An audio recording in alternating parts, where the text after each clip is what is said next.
Sugar के डर से शक्कर खाना, बोलो जम के बोलो जरा, शक्कर खाना छोड़ देते हैं। कई लोगों को देखा है हमने, शुगर के डर से, जम के बोलो जरा, शक्कर खाना छोड़ देते हैं। बीपी के डर से, ब्लड प्रेशर के डर से नमक खाना छोड़ देते हैं। बहुत बहुत ध्यान देना थोड़ा सा। शुगर का डर लगा तो शक्कर खाना छोड़ दी, बीपी का डर लगा, ब्लड प्रेशर का डर लगा तो नमक खाना छोड़ दिया। तो भगवान से भी डरो और बेईमानी का खाना।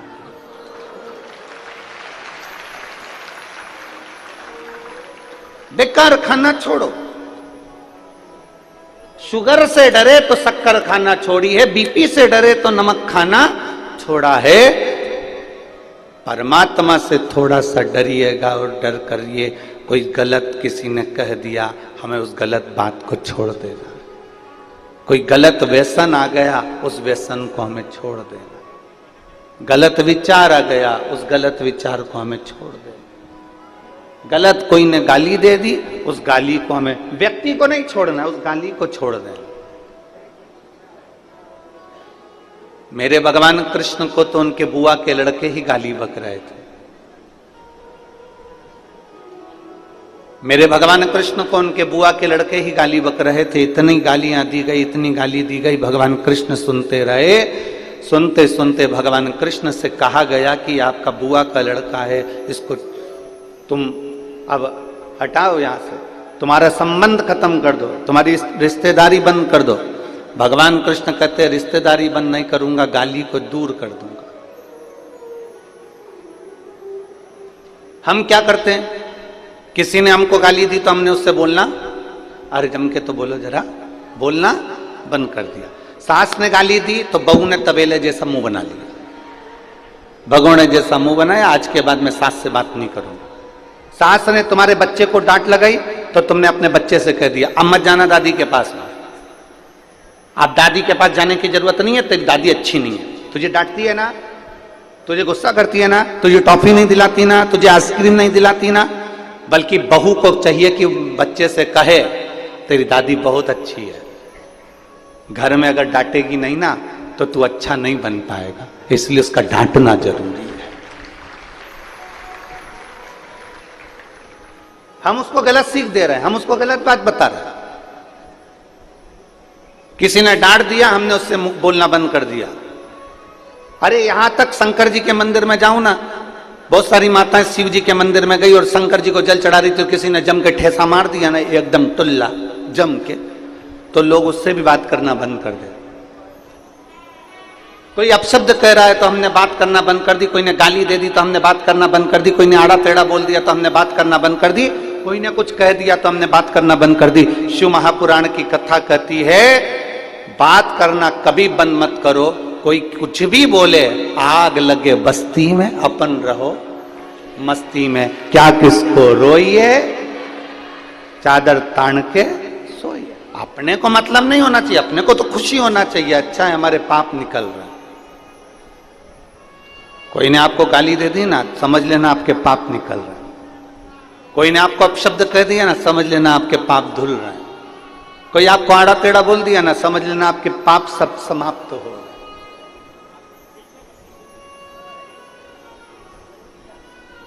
हमें बातचीत बंद नहीं करना है।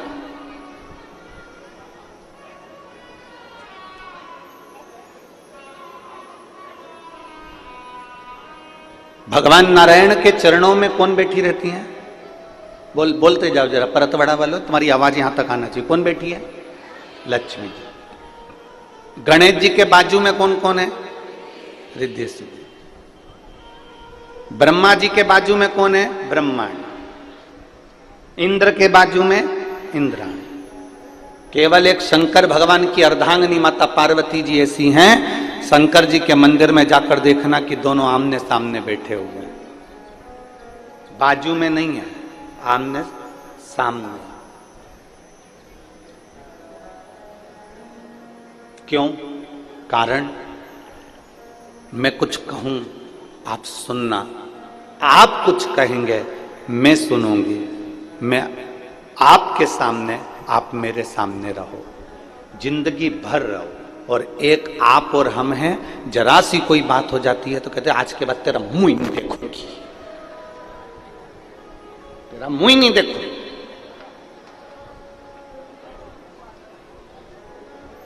आज के बाद मेरे सामने आना मत, तेरा मुंह ना देखूं मैं। ना ना, शिव पार्वती की कथा कर रही है, कितना भी क्लेश हो जाए, कितना भी विवाद हो जाए, कितनी भी गलत बात हो जाए, तो भी अपनी बोलचाल बंद नहीं करना अपना।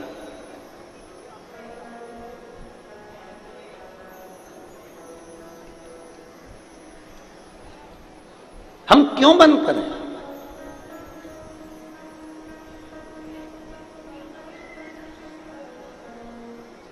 शिव जी को ज्यादा क्रोध आता था कि पार्वती जी को ज्यादा क्रोध आता था? अब दोनों का संतुलन करिए जरा। अगर आप मां भवानी का दर्शन करोगे, कालका रानी का दर्शन करोगे, काली माता का दर्शन करोगे, चामुंडा का दर्शन करोगे, तो तुम्हें लगेगा कि किसको क्रोध ज्यादा आता है?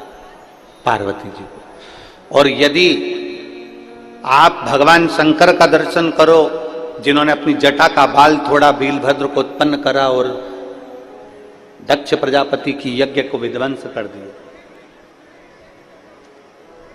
जिन्होंने क्रोध में आकर कामदेव को भस्म कर दिया, अगर आप दर्शन करेंगे तो फिर आपको लगेगा कि शंकर को ज्यादा क्रोध आता है।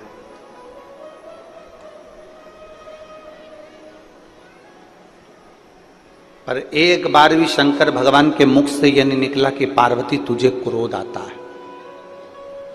पार्वती जी ने एक बार भी मुख से यह नहीं कहा कि भोलेनाथ तुमको क्रोध आता है, क्योंकि ना शंकर भगवान को पार्वती में क्रोध नजर आ रहा है, ना पार्वती को शिव जी में क्रोध नजर आ रहा है। ये दोनों एक दूसरे में वात्सल्यता देख रहे हैं, क्योंकि जिसके अंदर जो भरा होता है सामने वाले में वो नजर आना प्रारंभ हो जाता है। पति चिल्ला रहा है, पति अपशब्द बोल रहा है, और चिल्लाते चिल्लाते इतने में पत्नी ने दो शब्द कह दिए तो पति चिल्लाकर बोला, ये देख कितना गुस्सा कर रही है। अपने पति से ऐसे बात करना चाहिए? पति पत्नी से कह रहा है। अब यही बात अगर पत्नी पति से कह दे तो तुम पहले अपने आप को तो देखो, तुम कितना गुस्सा कर रहे हो, तुम कितना क्रोध कर रहे हो। दुकान पर रहते हो तो अच्छे रहते हो, बाहर रहते हो तो अच्छे रहते हो, और घर में आते हो तो इतना क्लेश करते हो। बस ये बात पत्नी ने कही, इतने में तो पति ने गाड़ी की चाबी ली, बुड़ बुड़ बुड़ बुड़ वो चल।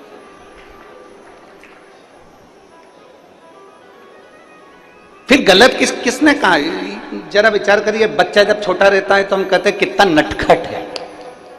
बोलो बोलो, जम के बोलो, एक बार बोल के बताओ, बच्चा कितना नटखट है।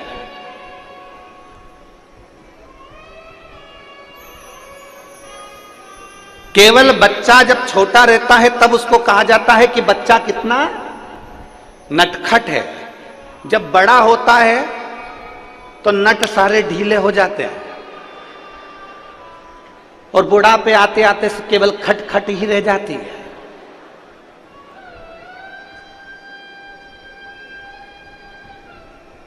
अब कोई बुढ़ापे में किसी बुढ़े व्यक्ति को 80 साल की अम्मा को कोई कह दे, अम्मा कितनी नटखट है,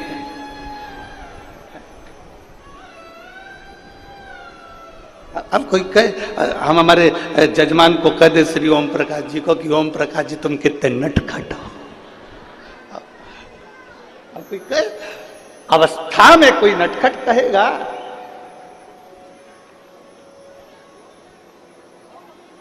कौन कहेगा? हम क्या देख रहे हैं, हम क्या बोल रहे हैं? पति को क्रोध आया, उसने पत्नी से कह दिया तू गुस्सा करती है। पत्नी को क्रोध आया, उसने पति से कह दिया तू गुस्सा करती है। पर मेरे देवाधिदेव महादेव, मेरे शंकर, मेरे त्रिकालदर्शी, मेरे कैलाशी, मेरे अविनाशी, मेरे शंभु कभी पार्वती से नहीं कहते कि तू क्रोध करती है, क्योंकि शंकर को मालूम है जब दुष्टों का संहार करना है तो पार्वती का क्रोध करना जरूरी है।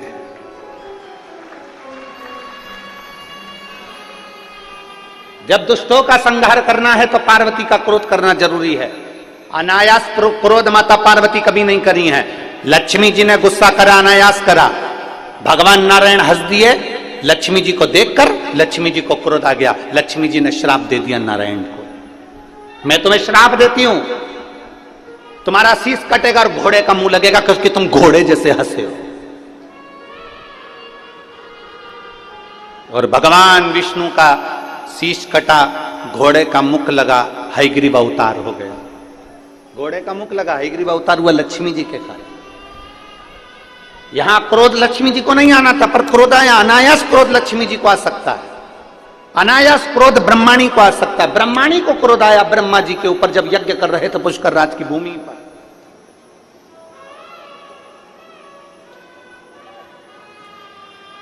ब्रह्माणी को क्रोध आया जब पुष्कर राज की भूमि पर यज्ञ कर रहे थे और ब्रह्माणी के आने में देरी हो गई। जब ब्रह्माणी नहीं आई तब उस समय पर ब्राह्मणों ने गौ माता के मुख से गायत्री को प्रकट कर लिया और प्रकट कर कर फिर वो यज्ञ में जो बिठाया, बिठाने के बाद में स्वयं ब्रह्माणी देवी आ गई और कह दिया, मेरा अपमान कर दिया, मेरी जगह पर तुमने दूसरी नारी को बिठाया, कहीं पर तुम्हारी पूजन नहीं होगी, कहीं मंदिर नहीं होंगे, अगर मंदिर होगा तो केवल एक पुष्कर राज में होगा,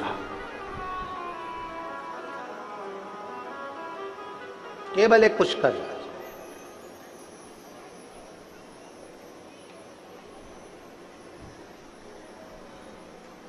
उसके सिवा कई मंदिर नहीं।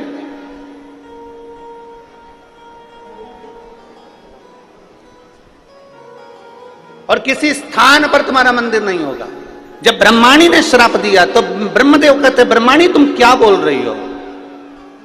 ब्रह्माणी कहती है, सुनो ब्रह्मदेव, सारे यज्ञ से बड़ा, सारे दान से बड़ा, सारे पुण्य से बड़ा एक पुण्य होता है और वो कन्यादान होता है।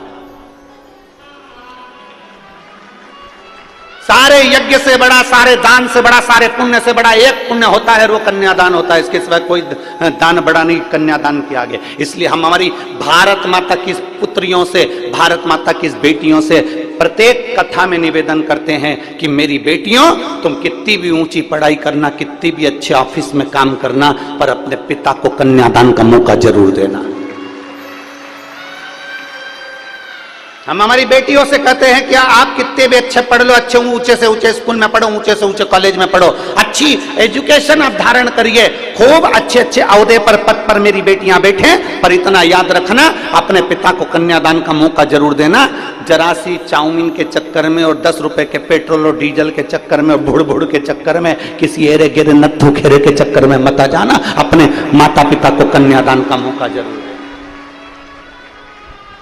ब्रह्माणी ने ब्रह्मदेव से कहा, सबसे बड़ा दान कन्यादान होता है, सबसे बड़ा यज्ञ कन्या का विवाह होता है, सबसे बड़ा दान पुण्य अगर माना गया है तो कन्या का दान माना गया है। इसलिए आप जब इस पृथ्वी पर कन्यादान कर लोगे तब ब्रह्मदेव आपका मंदिर इस पुष्कर राज की धरा पर पूजनीय हो जाएगा, उस मंदिर का आनंद हो जाएगा। तब ब्रह्मदेव सतयुग त्रेता सब निकलता चले गया, द्वापर आ गया और ब्रह्मदेव ने विचार करा, अब मैं किसका कन्यादान करूं? तब देव ऋषि नारद ने कहा, उसी पल उसी घड़ी देव ऋषि नारद ने कहा कि भगवान कृष्ण का प्रागट्य हुआ है और भगवान कृष्ण का प्रागट्य हुआ है और बरसाने की राधा रानी के साथ में बाल्य अवस्था में जिस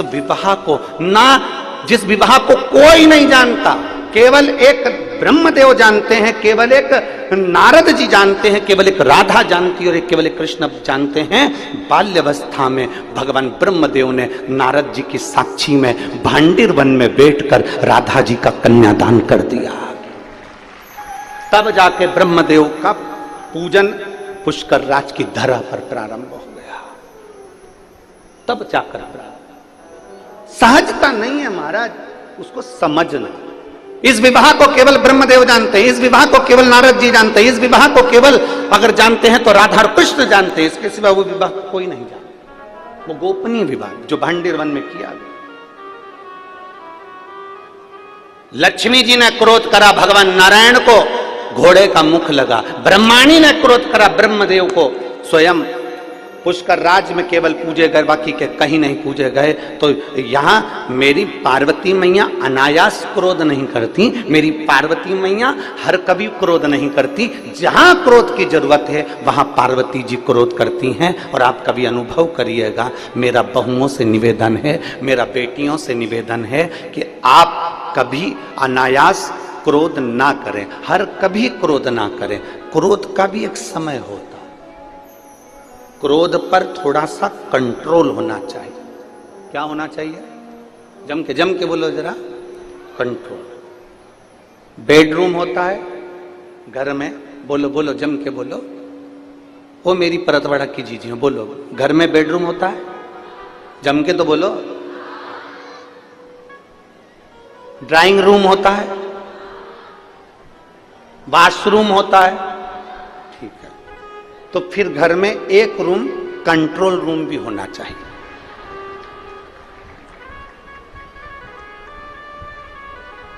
बेडरूम है ना? इधर वाली जीजी जरा बोलो तो, बेडरूम है ना? ठीक है। ड्राइंग रूम है ना? ओ जीजी हो है ना? वॉशरूम है ना? तो फिर कंट्रोल रूम भी हो।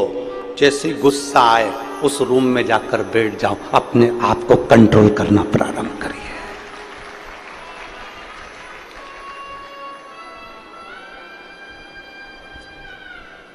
मुख पर गालियां आए उस रूम में जाकर बैठ जाओ, गालियों पर कंट्रोल होना जरूरी है। गलत विचार आए कंट्रोल रूम में पहुंच जाओ, कंट्रोल करिए अपने गलत विचारों पर। आपकी वाणी अपशब्द बोल रही है, किसी व्यक्ति के लिए अपशब्द तुम्हारे मुख से निकल रहा है, किसी के लिए आड़ा टेढ़ा निकल रहा है, किसी के लिए गाली निकल रही है, किसी के लिए ताने निकल रहे हैं। अपने भीतर जो भरा है वो ही तो बाहर निकल रहा है, जो भरा है वही तो निकल रहा है। गुलाब जामुन खाओगे, आम की डकार आएगी क्या? अरे बोलो तो जम के। कल यहां पर एक वीडियो चल रहा था परतवाड़ा का कि यहां पर वो केरी का झोलिया मिल रहा था। क्या बोलते हैं इधर महाराष्ट्र में? केरी का पना, यहीं कहीं मिल रहा था वो, उसका वीडियो बहुत चल रहा है, ठीक है। और केरी का पना लोग बांट रहे थे, केरी का पना निःशुल्क सबको दे रहे थे, गिलास भर भर के लोग पी रहे थे। अब तुमने केरी का पन्ना पिया, ठीक है, अरे बोलो तो जम के। अब केली का पन्ना पीने के बाद में जलेबी की डकार आएगी क्या? काय की डकार आएगी? केरी के पन्ने की। जो अंदर भरा है डकार भी तो उसी की आएगी। अंदर अगर विकार भरे हैं तो विकार की डकार आएगी, गालियां भरी है तो गालियां ही डकार में निकलेगी, अपशब्द भरा है तो अपशब्द निकलेगा, घृणा भरी है घृणा निकलेगी। तुम्हारे अंदर जो भरा होगा जब तुम बोलोगे तुम्हारे अंदर से वही निकलेगा जो तुम्हारे अंदर कूट कूट कर जो घृणा नफरत अपशब्द भरा पड़ा है वो निकलेगा, बाहर निकलेगा।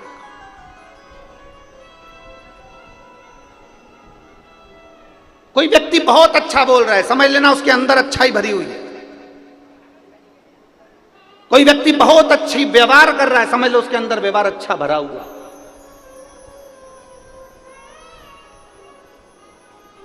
इसलिए बारंबार कहते, इसलिए अवगुण बहुत किए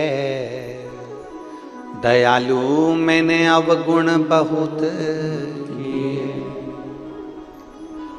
और मुख तो दिया रे तूने दाता बन के, मुख तो दिया रे तूने दाता बन के, पर कभी नहीं भजन कियो दयालु मैंने अवगुण बहुत किए। मुख तो तूने दाता बनकर दे दिया, पर मैंने इस मुख से केवल 24 घंटे लोगों की बुराई निंदा अपशब्द ताने गालियां आड़ा टेढ़ा बोलता रहा। और कान दिए रे तूने, बोलो बोलो बोलो, दाता बन के, पर कभी नहीं सत्संग सुनो। जब भी सुना केवल चुगली, केवल बुराई, केवल अपशब्द, केवल ताने, केवल गाली, केवल आड़ा टेढ़ा। और नयन दिए रे तूने, बोलो बोलो जम के बोलो जरा, दाता बन के कभी नहीं दर्शन कियो, केवल दूरदर्शन कियो। दर्शन नहीं, केवल दूरदर्शन कियो।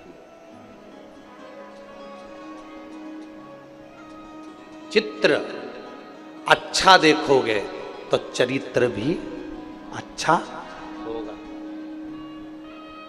ये बहुत सारे सीरियल, बहुत सारे नाटक टीवियों में आते हैं, बहुत सारे सीरियल। एक लड़की ने शादी कर ली, एक जगह से उसने थोड़ा बहुत धन दौलत लेकर छुटकारा कर लिया, दूसरी जगह शादी कर ली, फिर उसने तलाक कर लिया, तीसरा पति मिला, उसने भी उसको अपशब्द किया, उसने उसको भी छोड़ दिया, चौथा पति विदेश में ढूंढा, उससे शादी कर ली, उसके साथ जाने की तैयारी कर ली। वहीं पे बेटा बेटी सब नाटक देख रहे थे। उन्होंने सोचा ऐसा होता है, पर नाटक में वो हो सकता है, पर ओरिजिनलिटी में तो बेटी केवल एक के घर ब्याह कर जाए और वहां अच्छे से रहे, ये माँ बाप की आशा रहती है, ये माता पिता की आशा रहती है। बेटी जाए ब्याह कर, उसका पति आदर करे, उसका पति सम्मान करे, उसका पति सत्कार करे।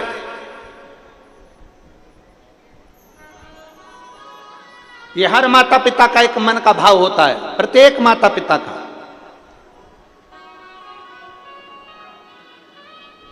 इसलिए शिव महापुराण की कथा कहती है, तीन चीजें भगवान शंकर के साथ माता पार्वती का विवाह करते समय, भगवान शंकर के साथ विवाह करते समय भगवान हिमालय राज ने शंकर भगवान में तीन चीजें देखी। तीन चीजें महाराज,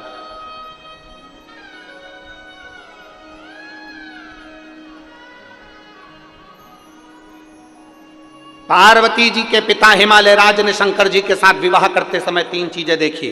प्रत्येक घर के पिता को अपनी बेटी की शादी करते समय तीन चीजें देखना चाहिए। पहला, संपत्ति मत देखना, कुल देखना, अच्छा कुल है कि नहीं, इसके घर में कहीं लड़कियों के साथ, बहुओं के साथ अत्याचार तो नहीं हो रहा है, इसके घर में बेटियों के साथ में अपशब्द तो नहीं बोले जा रहे। हिमालय राज ने पार्वती जी का विवाह करते समय तीन चीजें देखी थी। प्रत्येक घर का पिता बेटी की शादी करते समय तीन चीजें देखे। संपत्ति मत देखना, तुम्हारी बेटी के भाग्य में संपत्ति होगी तो वो ढेरों की संपत्ति बनवा देगी, और अगर भाग्य में नहीं होगी तो पेट्रोल पंप भी बिगवा देगी, उसका क्या। अगर संपत्ति देखोगे, 4-4, 5-5 गाड़ी देखकर लड़की की शादी कर दी, पेट्रोल पंप देखकर लड़की की शादी कर दी, दुकान देखकर लड़की की शादी कर दी, और मालूम पड़े वो धीरे धीरे धीरे धीरे लड़का ना जाने कौन से दोस्तों की संग बैठ गया, और मालूम पड़े एक बार शेयर मार्केट में बैठा, डब्बा गोल करके आ गया, पूरा पेट्रोल पंप, गाड़ी ने बंगला सब 2 मिनट में चले गया। इसलिए शास्त्र कहता है संपत्ति मत देखो, बेटी की शादी करने से पहले कुल देखिए। दूसरे नंबर पर बेटी की शादी करने वाले पिता को दूसरी चीज देखना चाहिए जो हिमालय राज ने देखा। चेहरा मत देखना, लड़के का चरित्र देखना कि वो बेटी के लायक है कि मालूम पड़े हैंडसम, स्मार्ट। अब स्मार्ट तो फोन भी होता है, क्या करे, तो क्या फोन से शादी कर लोगे? स्मार्ट है नहीं, स्मार्ट तो फोन भी होता है। हिमालय राज जी ने अपनी बेटी पार्वती का विवाह करने से पहले तीन चीजें देखी। पहला, उन्होंने संपत्ति नहीं देखी, कुल देखा। दूसरे नंबर पर उन्होंने चेहरा नहीं, अब आपको बोलना है, क्या देखा?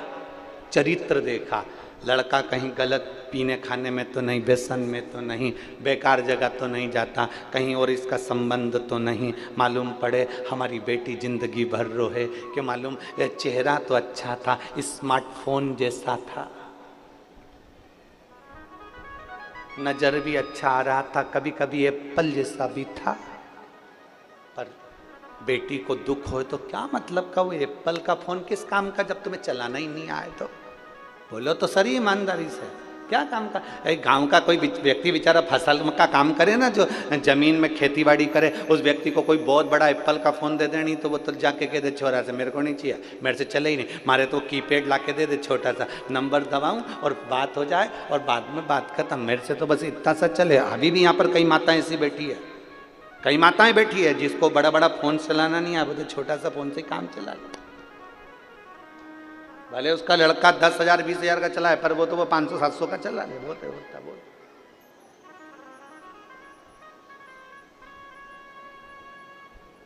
उसको जरूरत ही नहीं। चेहरा मत देखना, क्या देखना? चरित्र देखना। शिव महापुराण की कथा कहती है उसका धन नहीं, उसकी कमाई नहीं। शिव महापुराण की बात कथा कहती है, तीसरे नंबर पर कहती है कि उसका धन वैभव सब अलग चीज है। तीसरे नंबर पर शिव महापुराण हिमालय राज की कथा कहती है पार्वती जी के विवाह के लिए कि लड़के की संगति देखो, संग किसका है? ए मेरी परतवाड़ा की जीजी और जितने भारत भूमि के जितने भक्त शिव महापुराण की कथा को इस परतवाड़ा की धरी से श्रवण कर रहे हैं, इस भूमि से सुन रहे हैं, जो अपने आस्था चैनल पर, फेसबुक, यूट्यूब पर, मोबाइलों पर इस कथा को सुबह 9:30 बजे से 12:30 बजे तक सुन रहे हैं, उनसे निवेदन करेंगे 3 चीजों का स्मरण आपके जीवन में रहे। एक, धन मत देखो, कुल देख लो। दूसरा, संपत्ति मत देखो, लड़के की संगति देख लो। और तीसरा, चेहरा मत देखो, चरित्र देख लो, तो तुम्हारी लड़की कभी दुखी नहीं हो सकती, वो सुखी ही रहेगी,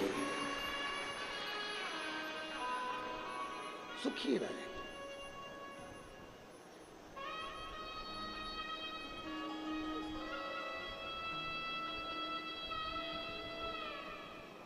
इसलिए शिव के सिवा कहीं दिल ना लगा, शिव के सिवा कहीं दिल ना लगा, वरना पड़ेगा तुझे आंसू बहाना, वरना पड़ेगा तुझे आंसू बहाना, शिव के सिवा कहीं दिल ना लगा। अपने चित्त को, अपनी वृत्ति को, अपने मन को कहीं दूसरी जगह लेकर नहीं, अपने मन को भटकाना नहीं है, अपने मन को भ्रांतियों में नहीं लेके जाना, अपने मन को भ्रम में लेकर नहीं जाना। कोई गलत बोल रहा है, उसके अंदर गलत भरा होगा इसलिए गलत बोला उसने। कोई आपको अपशब्द कह रहा है, उसके अंदर ईर्ष्या भरी होगी इसलिए कोई अपशब्द कह रहा है आपसे। एक उंगली किसी पर उठाई है, कितनी उंगली? ये ऐसा है जब एक उंगली हम किसी पर उठाते हैं तो ये 3 उंगलियां हमारी ओर जाती है कि तू अपने अंदर झांक कर देख कि तू क्या है। एक उंगली किसी पर उठाई है तो ये 3 उंगलियां बता रही है कि अपने खुद के अंदर झांको कि तुम क्या हो।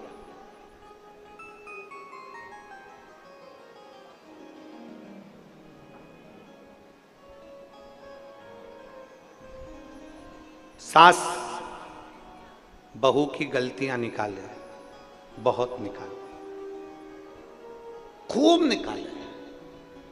ईमानदारी से बोलना, सास अगर बहू की गलती निकालती रहे और अपनी पड़ोसन उनको, अड़ोसन उनको, रिश्तेदारों को, ननंद को, जेठानी को, जेठानी को, सबको गलतियां बताती रहे, एक दिन ऐसा आएगा कि पूरे मोहल्ले के लोग कहेंगे बहू ऐसी नहीं है, सास गलतियां निकालती है तो सास ही गलत।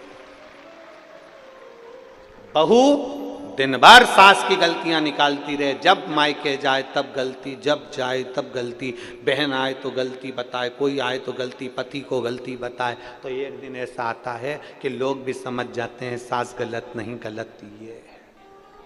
आप एक उंगली किसी पर उठाइए, उसमें से गलतियां छांटना प्रारंभ करिए। एक उंगली किसी पर उठाइए, ये 3 उंगलियां आपकी ओर जाकर बताती है कि तुम अंदर से क्या हो, तुम्हारे भीतर भरा क्या है, तुम कैसे हो। ये 3 उंगलियां बताती है कि तुम्हारे अंदर कितना क्या भरा पड़ा है। शिव पुराण कहती है ना सास बुरी होती है ना बहू बुरी होती है, कुछ समय का चक्र होता है जो बुरा होता है, उसको टल जाने दो, दोनों में एक दिन प्रेम जरूर बढ़ेगा। एक लड़की की शादी हुई, लड़के से उसका विवाद हो गया, मायके चली गई, मायके वालों ने कह दिया मत जाना, तू हमारे पास रह।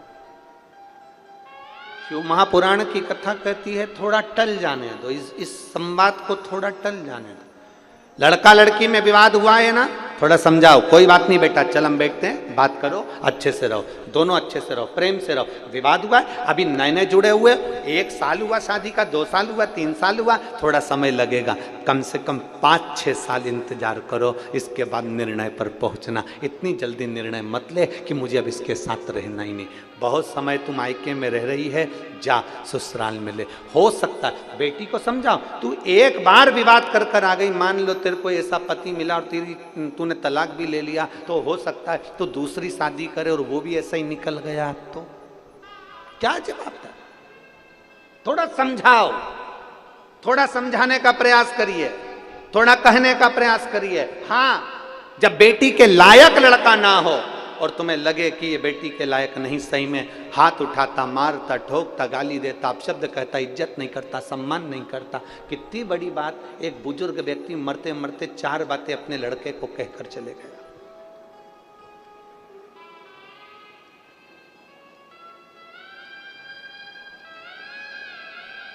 एक बुजुर्ग व्यक्ति मरते मरते 4 बातें अपने लड़के को कहकर गया, और 4 बात परतवाड़ा के एक एक व्यक्ति के दिल में बैठना चाहिए।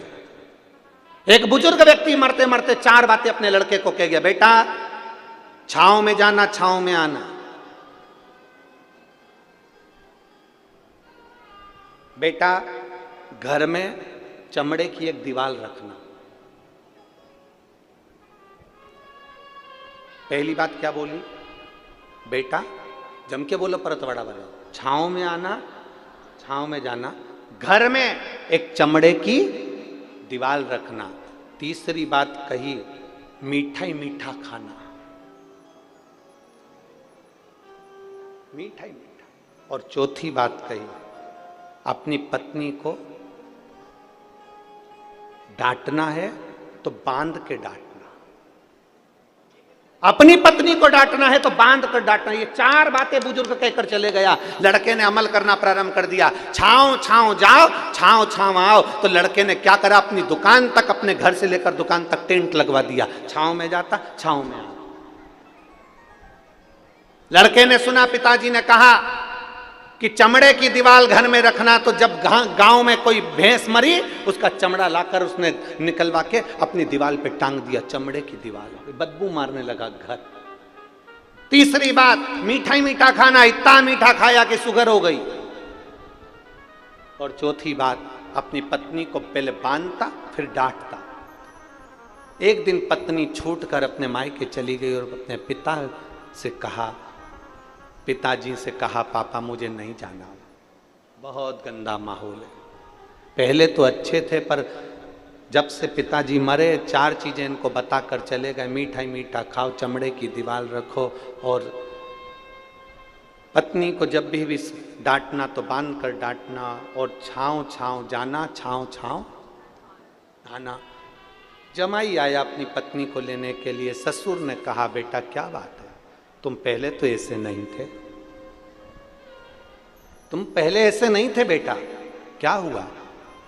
तो कहा, मैंने अपने पिताजी का कहना माना है। मेरे पिताजी मरने से पहले ये सब चीजें बोल कर गए थे, बस बता ही रहे थे 4 चीजें, और पिताजी मर गए, उन्हें समझाया नहीं मुझको। मैंने जो सुना वैसा मैंने करा। पिताजी कह गए थे छाँव में जाना, छाँव में आना, तो मैंने अपनी दुकान तक, घर से लेकर दुकान तक टेंट लगवा दिया। लड़की के पिताजी ने कहा, तुमने अपने पिता के शब्दों को सही से धारण नहीं करा। तुम्हारे पिताजी ने कहा था छाँव में जाना, छाँव में आना, मतलब जब भी अपने व्यापार के लिए जाना, दुकान पर जाना, तो सुबह जाना और शाम को आना। छांव में जाना, छांव में आना मतलब सुबह जल्दी जाओ, सूरज उगते से अपने व्यापार को चालू करो, और रात्रि को जब सब आनंद के साथ में छांव हो जाए, सारा व्यापार बंद कर फिर आओ। इसको कहते हैं छांव में जाना, छांव में आना। तूने टेंट लगवा दिया, इसको छांव में जाना, छांव में आना नहीं कहते। फिर कहा, मेरे पिताजी ने कहा था मिठाई मीठा खाना, अर्थात तेरे पिताजी ने कहा था हमेशा ईमानदारी की खाना, कभी गलत मत खाना, नमक मत खाना, मीठा खाना, अपनी इज्जत से खाना। और जब ईमानदारी का कोई खाता है तो वो मीठा ही कहलाता है, भले लड्डू ना खाए पर वो ईमानदारी की मिठाई ही होती है। मेरे पिताजी ने कहा था चमड़े की दीवार घर में जरूर रखना। तेरे पिताजी ने कहा था कोई एक व्यक्ति घर में ऐसा रखना जो तुझे सतमार्ग बताता रहे, तेरी इज्जत कराता रहे और तुझे सम्मान के शब्द बोलता रहे।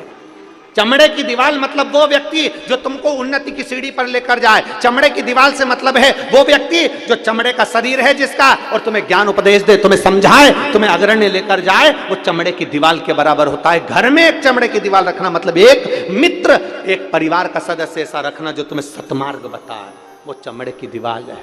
और चौथे नंबर पर पत्नी को बांध कर डांटो, मतलब पत्नी को कभी 4 लोगों के सामने मत डांटना, अकेले कमरे में ले जाकर डांटना, इसको कहते हैं बांध कर डांटना।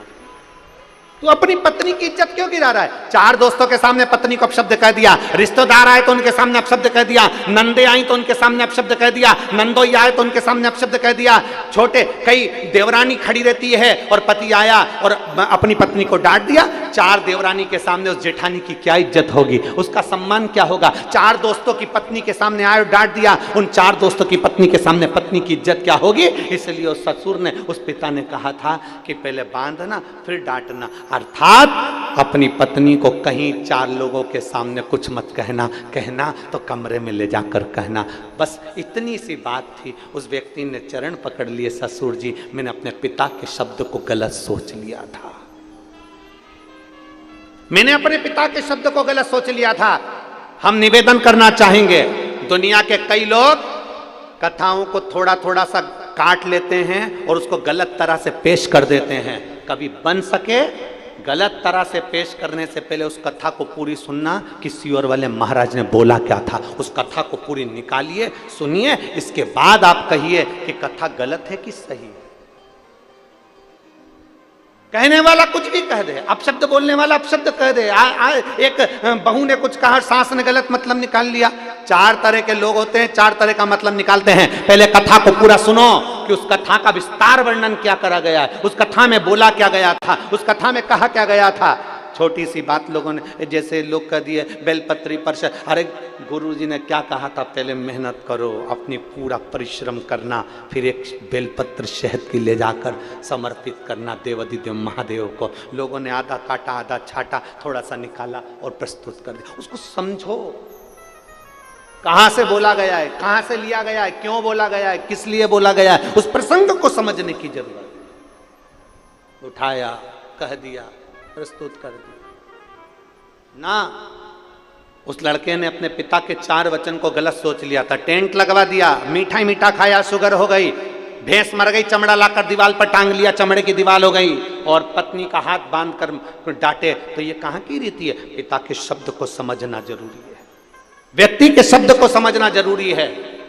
घर में सास बोलती है, बहू को समझना जरूरी है, और बहू बोले तो सास को समझना जरूरी है। इतनी जल्दी निर्णय पर मत पहुंचना कि मुझे अब इसके साथ नहीं रहना, नहीं, साथ रहो और साथ रहकर उसको अच्छा करने का प्रयास करो कि मेरी जिंदगी इसी को ठीक करने में करना है। अब दूसरे को अच्छा करना है तो पहले क्या करना पड़ेगा? जम के बोलो जरा।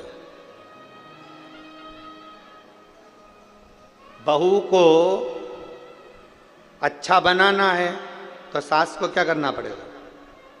बोलो बोलो, जम के बोलो री परतवाड़ा वाली जी। पहले क्या करना पड़ेगा? खुद को अच्छा बनना पड़ेगा। गायत्री परिवार वाले कहते हैं हम सुधरेंगे, बोलो बोलो जम के, हम सुधरेंगे युग सुधरेगा, हम बदलेंगे युग बदलेगा। पहले बदलना किसको पड़ेगा? हमें अपने आप को। पहले सुधरना किसको पड़ेगा? हमें अपने आप। जब हम ही नहीं सुधर रहे तो फिर दुनिया क्या सुधरेगी? हम ही नहीं सुधर रहे। एक पंडित जी प्रवचन में कह रहे थे, 4 महीना चतुर्मास में बैंगन नहीं खाना चाहिए। पंडित जी प्रवचन में कह रहे थे 4 महीना चतुर्मास में बैंगन नहीं खाना चाहिए। पंडित जी घर गए, उनकी पत्नी ने मूंग की दाल बनाई। पति चिल्ला कर दौड़ा, मैं अभी परसों के दिन बैंगन लेकर आया था, तूने बैंगन नहीं बनाया। पत्नी बोली, तुम्ही ने तो प्रवचन में कहा था कि चतुर्मास में 4 महीना बैंगन नहीं खाना चाहिए। पति माथा ठोक कर बोला, चौकी की कथा को चूल्हे तक क्यों लाई? वो तो मैं प्रवचन में कह रहा था, तूने अपने आप में अमल कर लिया।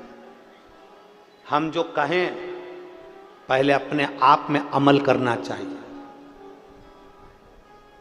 हम जो बोले पहले अपने आप पर अमल करना चाहिए। हम बहू को कह रहे हैं, बेटा ऐसा रहिए, बेटा ऐसा करिए। हम खुश हो रहे हैं अपने जमाई को देखकर। यहां जितनी माताएं बैठी हैं सब अपने जमाई को देख के बड़ी खुश होती हैं। मेरा जमाई इतना बढ़िया, मेरी लड़की को रोज घुमाने ले जाता है। मेरा जमाई इतना बढ़िया, मेरी बेटी कह दे तो मायके लेकर आता है। और वही की वही जो तुम्हारा जमाई कर रहा, वही की वही तुम्हारा छोरा तुम्हारी बहू के साथ करे तो क्यों बुरा लगे? फिर क्यों बुरा लगता? मेरा जमाई मेरी बेटी को मायके लेकर आता है, मेरा जमाई मेरी बेटी को रोज घुमाने ले जाता है, और तुम्हारी बहू को तुम्हारा बेटा रोज गाड़ी पे घुमाने ले जाए तो तुम्हारा मुंह भगोड़ा हो जाए। दूर के ढोल, अरे बोलो तो परथवाड़ा वालों, दूर के ढोल सुहावने। तुम्हारा जमाई बेटी को आइसक्रीम खिलाए तुम्हें अच्छा लगे, मेरा जमाई हीरा। और तुम्हारा बेटा तुम्हारी बहू को आइसक्रीम खिलाए तो जीरो। वो भी तो किसी का जमाई है, वो भी तो किसी की बेटी है। जब तुम्हें मेरा जमाई मेरी बेटी को जब घूमने जाए ना तब गाड़ी दिलाए, जब घूमने जाए वो क्या बोलते हैं, एयर रिंग दिलाए, एयर रिंग। जब घूमने जाए तब उसको अंगूठी दिलाए। और तुम्हारी बहू को तुम्हारा बेटा दिलाए तो बड़े खुश हुआ करो कि जैसे आज आपके जमाई की बात सुनकर आपको गर्व होता है, उसी तरह मेरी बहू के घर के लोगों को भी मेरे बेटे को देखकर गर्व होना चाहिए।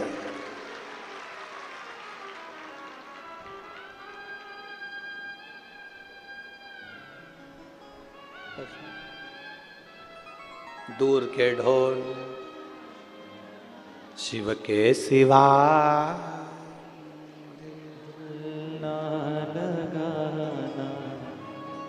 बस दूसरा करे तो अच्छा, अपन करें तो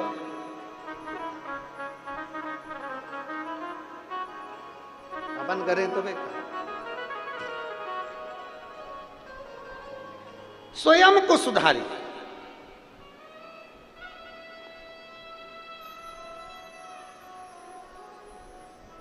और जिस दिन हम स्वयं सुधर गए, हम सुधरेंगे। हम दूसरे से कहते हैं मंदिर जाओ, लोटा भर के जल चढ़ाओ, पहले अपने को जाना पड़ेगा। हमने दूसरे से कहा तेरे यहां ऐसा हो रहा है तो तू पशुपति व्रत कर। उसने पशुपति व्रत करे और उसका काम हो गया, और तूने पशुपति व्रत करे और नहीं हुआ। क्यों? क्योंकि तेरा विश्वास पक्का नहीं था। उसने तेरे वचन पर विश्वास करा और उसने काम किया और हो गया। एक पत्र है, देखिए।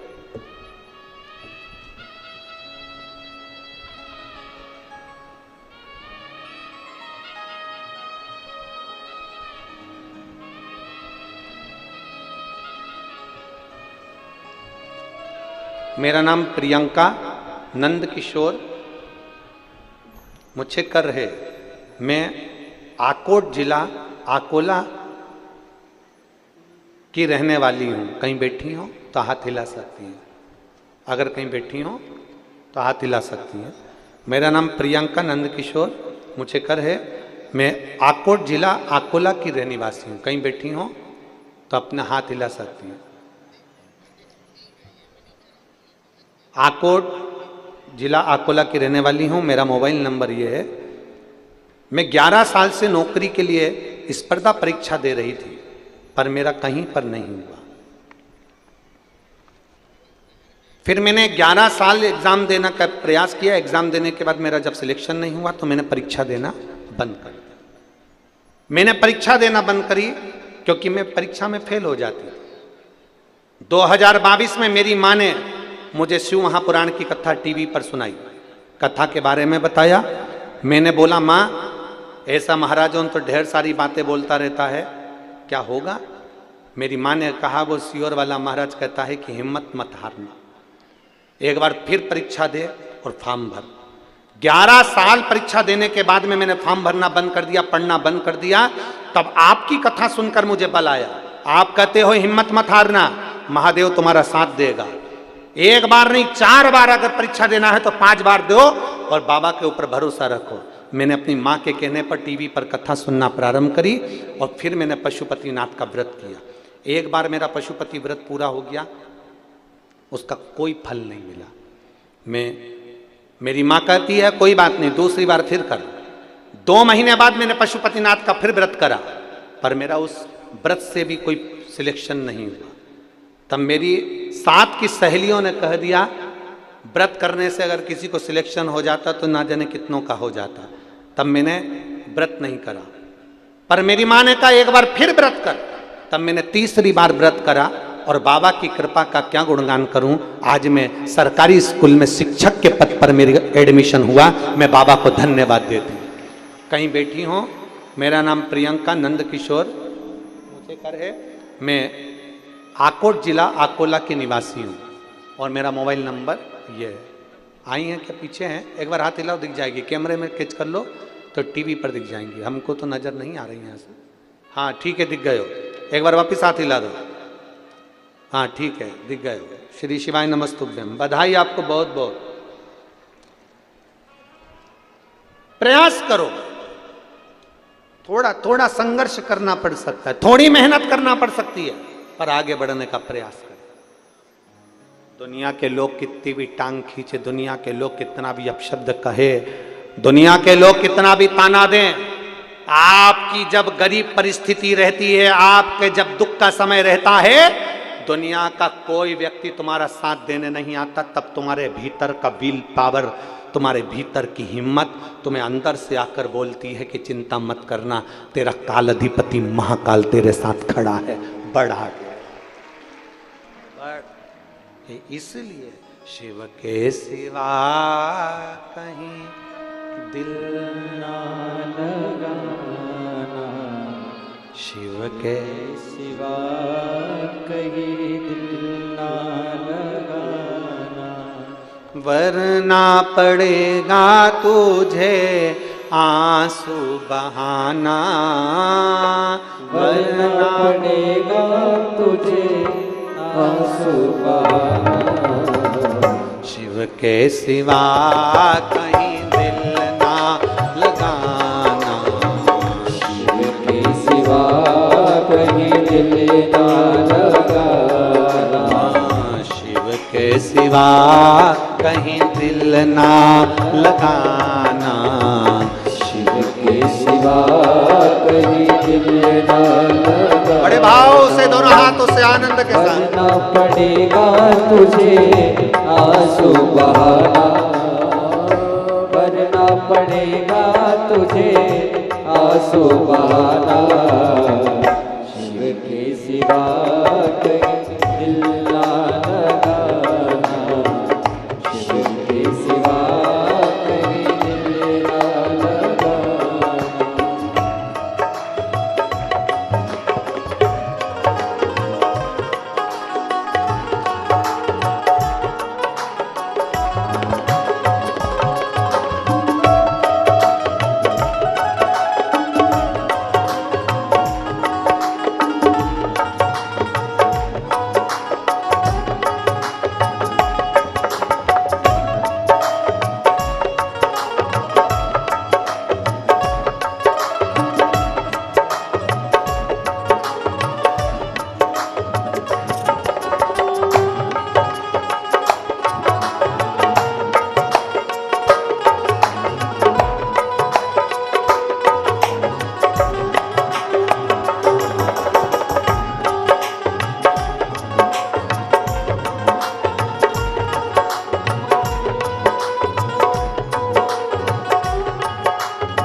किया है, जो शिव का गुणगान किया है। सच्चा जीवन वो ही जिया है, सच्चा जीवन वो ही जिया है। जो शिव का गुणगान किया है, जो शिव का गुणगान किया है। सच्चा जीवन वो ही जिया है, सच्चा जीवन वो ही जिया है।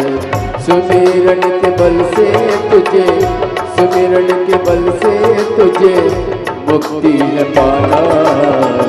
शिव के सिवा कहीं दिल न लगाना, शिव के सिवा कहीं दिल न लगाना।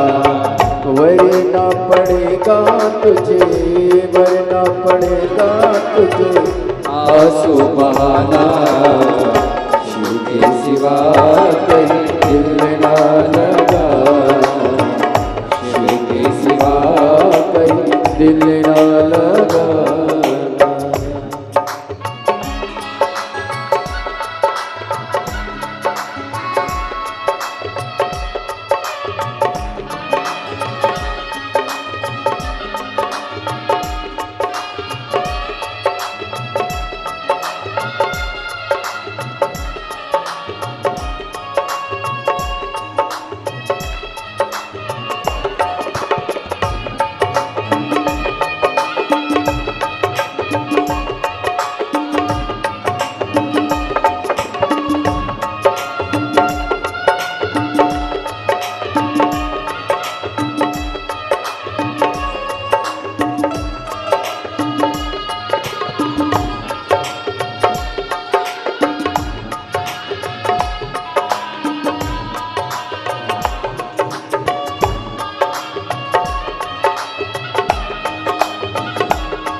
गया अब समय कहाँ है।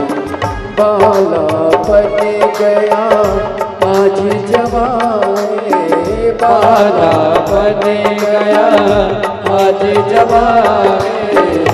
बीत गया अब समय कहाँ है, बीत गया अब समय कहाँ है। सोच समझ के, सोच समझ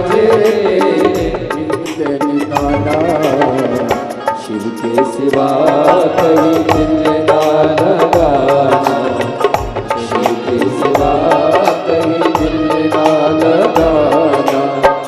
वरना पड़ेगा तुझे, वरना पड़ेगा तुझे आंसू बहाना, शिव के सिवा कहीं दिल ना लगाना, शिव के सिवा कहीं दिल ना लगाना।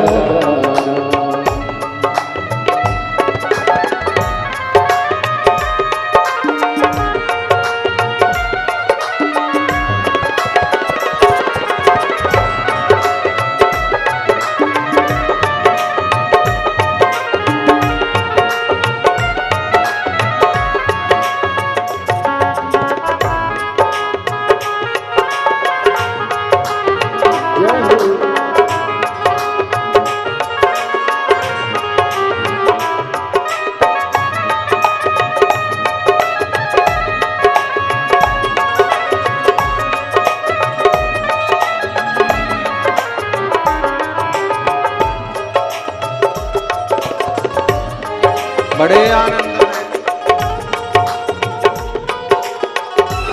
पीछे वाले भी दोनों हाथों से बड़े भाव के साथ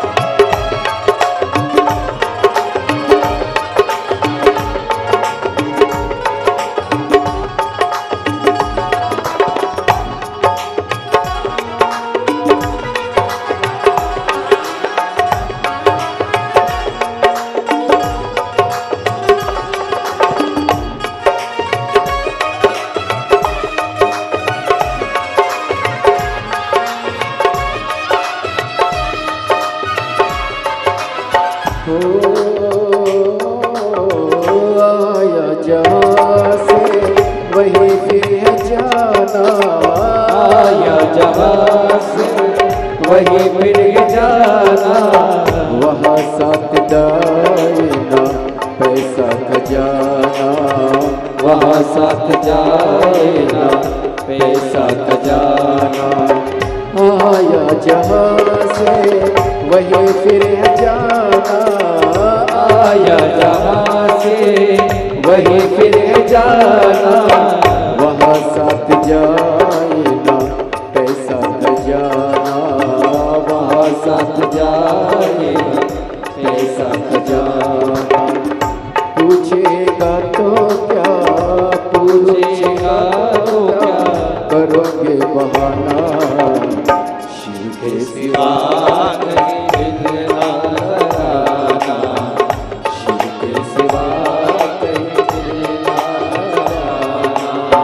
वरना पड़ेगा तुझे आंसू बहाना, वरना पड़ेगा तुझे आंसू बहाना, शिव के सिवा कहीं दिल ना लगाना, शिव के सिवा कोई दिल ना लगाना, शिव के सिवा कहीं दिल ना लगाना, शिव के सिवा कोई दिल ना लगाना। हार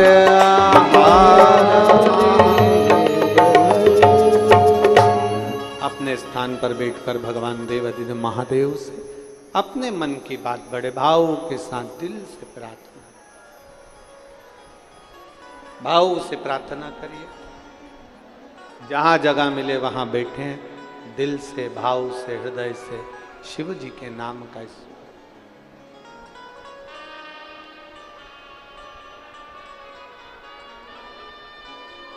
जितने लोग आस्था चैनल पर कथा सुन रहे हैं वो भी सोफे पर, पलंग पर, जमीन पर जहाँ बैठे हों वहाँ बैठकर इस व्यासपीठ के माध्यम से साथ में शिव महापुराण के इस मूल आनंदमय शब्द का उच्चारण करें और अपने दिल की बात बाबा से कहें।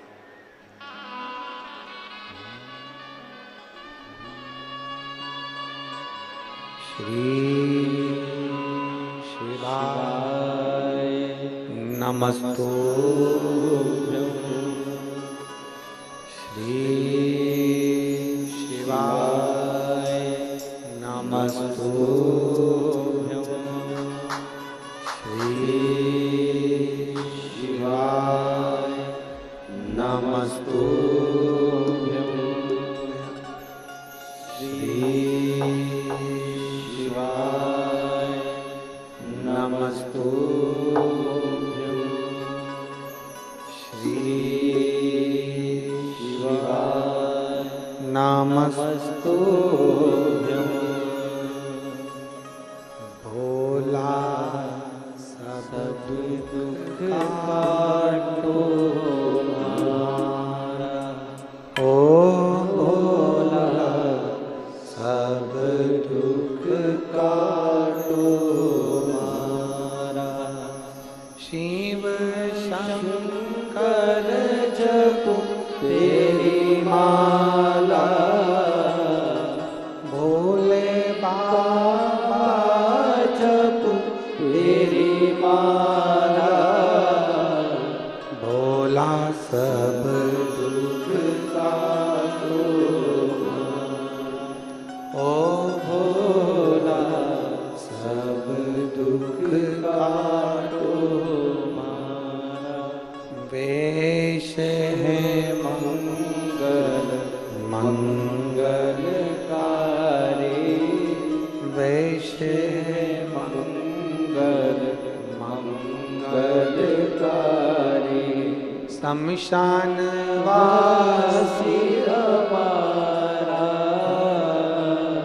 शमशान वासी हमारा, ओ भोला सब दुख काटो हमारा, ओ भोला सब दुख काटो हमारा।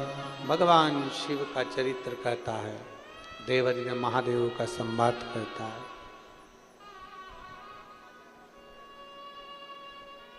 संसार में कोई बुरा नहीं। देवऋषि नारद के मन में संशय आ गया था, इसलिए उस संशय को मिटाने के लिए शिवजी ने अपने नेत्र खोले थे।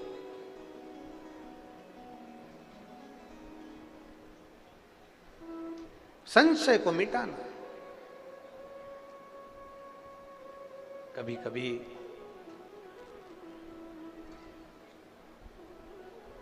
हमारे भीतर ऐसा भाव उत्पन्न हो जाता है कि हम दुनिया के दोष देखते हैं। देवऋषि नारद ने भी देखा है।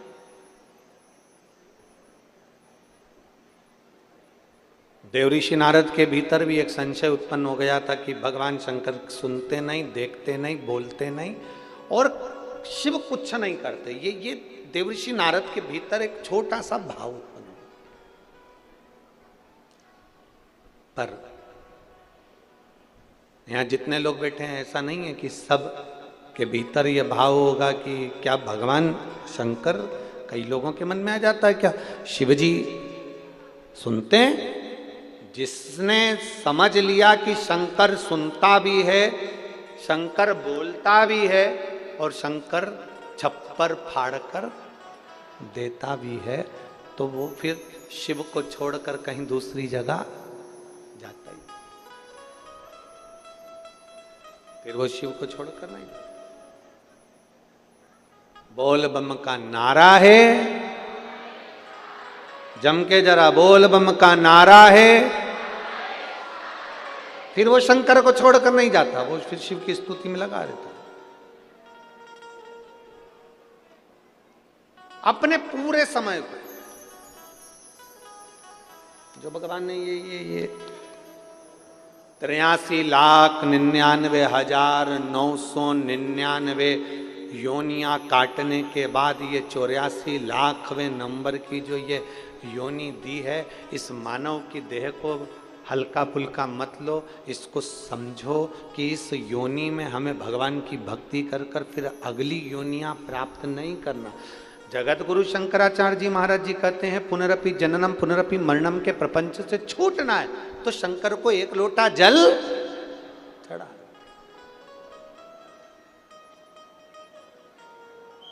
और यह मत सोचना कि बहुत बड़ा शिवालय मिले, बहुत बड़ा शंकर का मंदिर मिले, वहीं जाकर जल चढ़ाएंगे। ना ना ना, तुम्हारे घर के करीब में, तुम्हारे घर के पास में, तुम्हारे घर के नजदीक में जो शिवालय, वहां जाकर जल चढ़ा, वहां चले जाओ।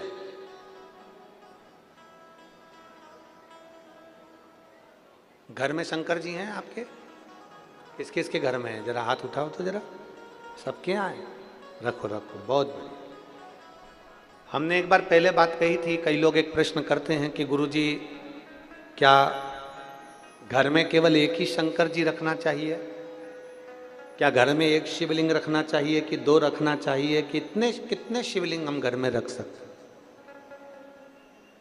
तब हमने शिव महापुराण के माध्यम से वर्णन किया था, तुम्हारे घर में एक शिवलिंग है, दो शिवलिंग है, तीन शिवलिंग है, चार शिवलिंग है, 5 शिवलिंग है, सब चलेगा। तुम्हारे घर में 10 शिवलिंग है, वो भी चलेगा। तुम्हारे घर में 11 शिवलिंग है, वो भी चलेगा। तुम्हारे घर में 12 शिवलिंग है, वो भी चलेगा। सारे देवी देवताओं की मूर्तियां 1 या 2 चल सकती है, पर शंकर का शिवलिंग तो अनगिनत तुम्हारे घर में रह सकता है। वो शंकर तुम्हारे घर में जितना है उसमें ये मत सोचना कि मेरे घर में एक है तो मैं एक ही रखूं, 2 है। हाँ, ये भी जरूरी है कि ज़्यादा बढ़ाने की जरूरत नहीं, जान करके मत बढ़ा। तुम्हारे घर में है, सास के समय का है, तुम कहीं गई थी, ले आई थी, रखा है, ठीक है, सेवा कर रहे हो, ठीक है। अब कई लोग कहते हैं गुरुजी अगर शंकर भगवान का शिवलिंग है तो उसका रोज पूजन जरूरी है। हम कहते हैं अगर मान लो कहीं जाना है, कहीं जाना है और घर में शिवलिंग है तो उस पर एक बेलपत्र चढ़ाकर तुम 10 दिन के लिए भी चले जाओगे ना, तो भी मेरा शंकर कभी तुम्हारे ऊपर रुष्ट नहीं होगा। मेरा शिवजी कभी नहीं कहेगा कि तूने मेरे ऊपर जल नहीं चढ़ाया। वो प्रसन्न की प्रसन्न ही रहेगा, वो प्रसन्न की प्रसन्न ही रहेगा। उसकी प्रसन्नता कम नहीं होगी, वो प्रसन्नता का भाव उसके अंदर रहेगा। अब दुनिया के लोग कहते हैं कई बार कि शंकर जी गुस्सा कर देते हैं, अगर तुम ऐसा नहीं करोगे तो भगवान शंकर क्रोध कर देंगे। कई लोग कहते हैं तुमने पशुपति व्रत ऐसा कर दिया इसलिए शंकर जी ने क्रोध कर दिया। ना ना ना, तुमने क्रोध, शंकर भगवान अपने भक्त पर कभी क्रोध करते ही नहीं है। जैसे घर का दादा अपने पोते पर कभी क्रोध नहीं करता, थोड़ा बहुत अगर चिल्ला भी देगा ना तो बाद में उसको गोदी में बिठाकर अपनी जेब में से 5 रुपए निकाल के टॉफी का दे ही देता है, वो दे ही देता। एक बार दोनों हाथ उठाकर हर हर महादेव, वो दादा है, वो पिता है, वो कभी अपशब्द कहता ही नहीं।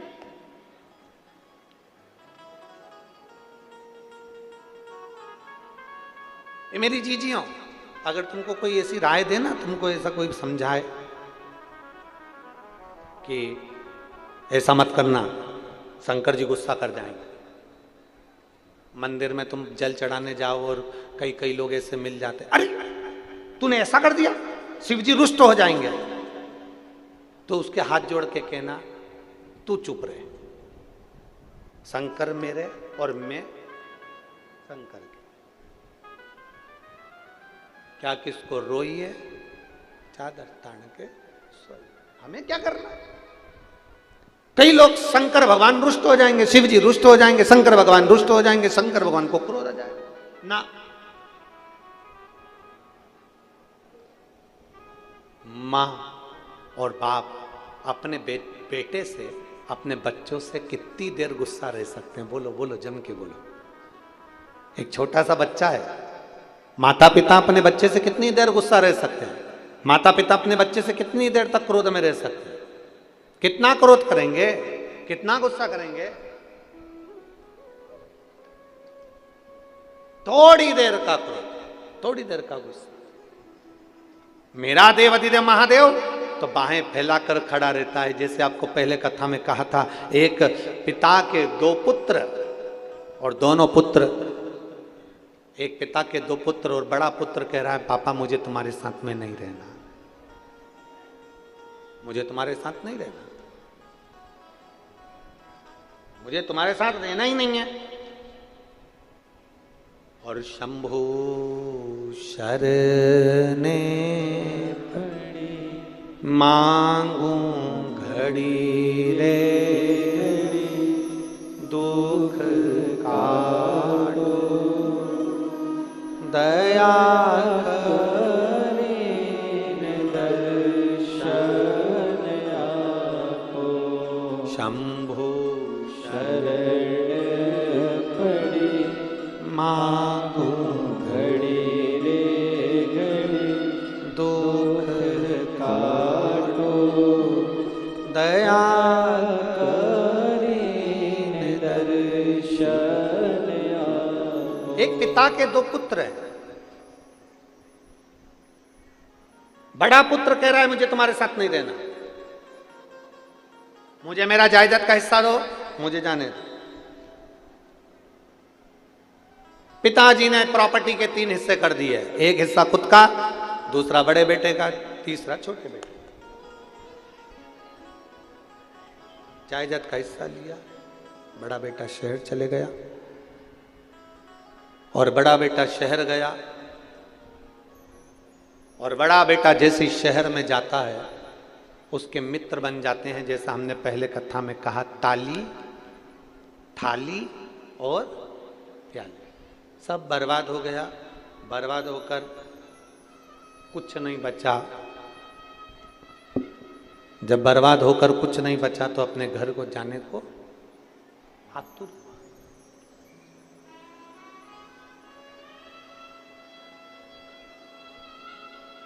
घर जा रहा है, अब उसको लग रहा है मेरा पिताजी नहीं रखेगा, अब उसको लग रहा है मेरा बाप नहीं रखने वाले। रोता बिलखता घर गया। पिताजी खेत पर काम कर रहे थे और पिताजी खेत पर काम कर रहे और अपने बेटे को जो देखा तो पिता ने बाहें फैला ली। बेटा दौड़ कर आया और अपने बाप के गले लग गया। अपने पिता के गले। पिताजी, जो आपने प्रॉपर्टी का हिस्सा दिया था वो मेरा सारा बर्बाद हो गया, सब गया, कोई बात नहीं। पिताजी ने कहा, धन चले गया, तू तो आ गया ना, चिंता मत कर, ये धन और जोड़ लेंगे, चिंता मत कर, मेरी बाहें फैली हैं, गले लग जा। पिता ने उसको गले लगा लिया।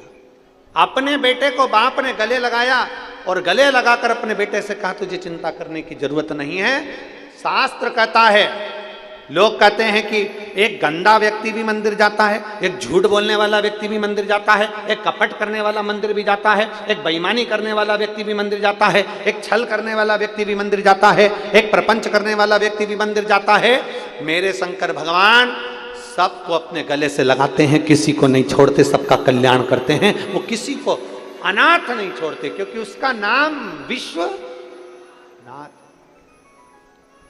वो विश्वनाथ है।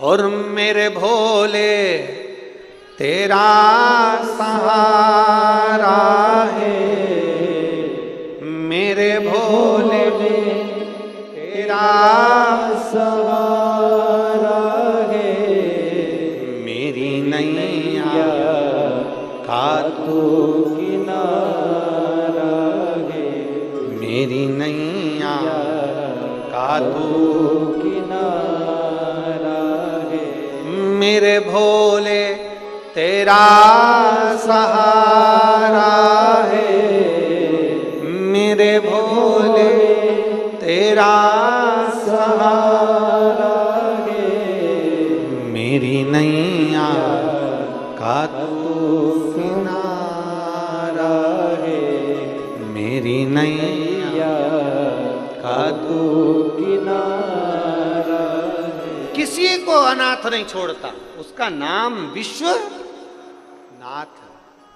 एक बार भाव से बोल, विश्वनाथ भगवान की जय। किसी को नहीं छोड़ता, किसी। बस फिर निवेदन है, बेडरूम है, वॉशरूम है, ड्राइंग रूम है, उसी तरह एक जम के बोलो जरा, कंट्रोल। लक्ष्मी जी अपने क्रोध पर कंट्रोल नहीं कर पाई थी, ब्रह्माणी अपने क्रोध पर कंट्रोल नहीं कर पाई थी। केवल कंट्रोल करने वाली एक पार्वती जी है, जो हर कभी क्रोध नहीं करती। जब असुरों का संहार करना होता है तब क्रोध करती है।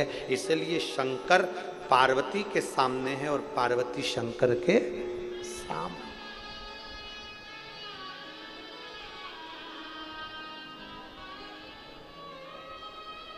शिव जी में, मेरे भोलेनाथ जी में एक सबसे बड़ा गुण है, सबसे बड़ा गुण।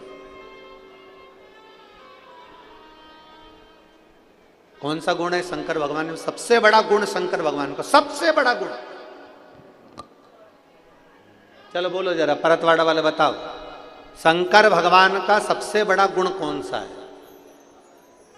सबसे बड़ा गुण शिव जी का एक सबसे बड़ा गुण कौन सा है?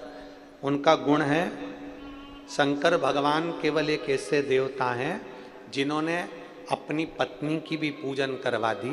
शंकर भगवान एक ऐसे देवता हैं जिन्होंने अपने बेटे की भी पूजन करवा दी।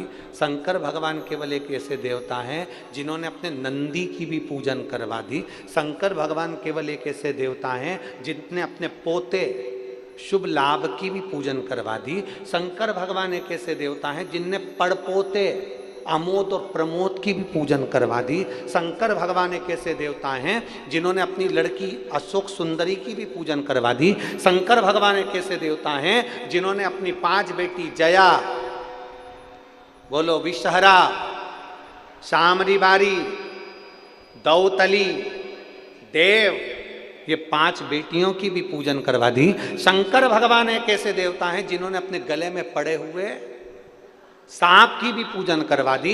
शंकर भगवान एक ऐसे देवता हैं जिन्होंने मस्तक पर चढ़ी हुई बेलपत्र की भी, बोलते जाओ जम के, पूजन करवा दी। शंकर भगवान एक ऐसे देवता हैं जिन्होंने अपने तन पर चढ़ी हुई भस्म की भी पूजन करवा दी। शंकर भगवान एक ऐसे देवता हैं जिन्होंने मस्तक पर रखी हुई गंगा की भी पूजन करवा दी। शंकर भगवान एक ऐसे देवता हैं जिन्होंने मस्तक पर रखे हुए चंद्र की भी पूजन करवा दी। और शंकर भगवान एक ऐसे देवता हैं जो शंकर का नाम हमेशा लेता रहता है, एक लोटा जल चढ़ाते रहता है, दुनिया में देव अधिदेव महादेव उसकी भी पूजन करवा देते हैं।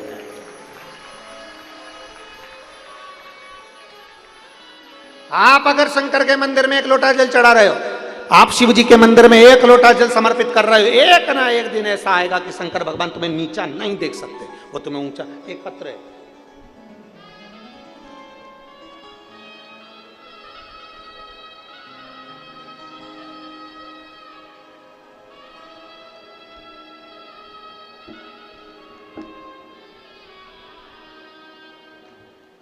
अक्षय श्री किशन चबरे,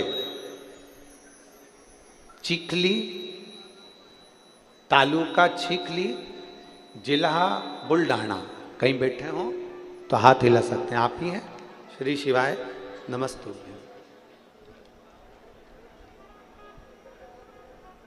एक लाइन आपने लिखी है बेलपत्र के लिए, आजा आजा। अक्षय किशन चबरे, चिखली तालुका, जिला बुल्ढाना से।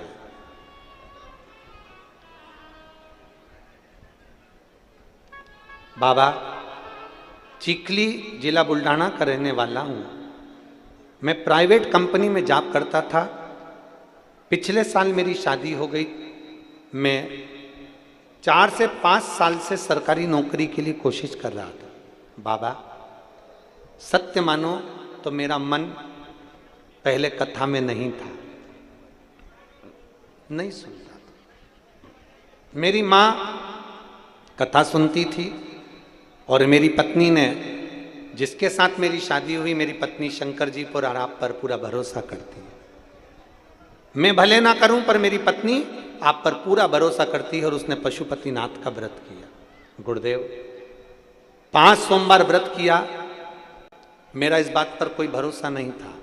बाबा, शायद जैसा मैं हूं ना, ऐसे दुनिया में और भी लड़के होंगे जो आप पर भरोसा नहीं करते होंगे, पर मेरा भरोसा, जैसा मेरी पत्नी ने पशुपति व्रत करा, पर मेरा उस पर भरोसा नहीं था।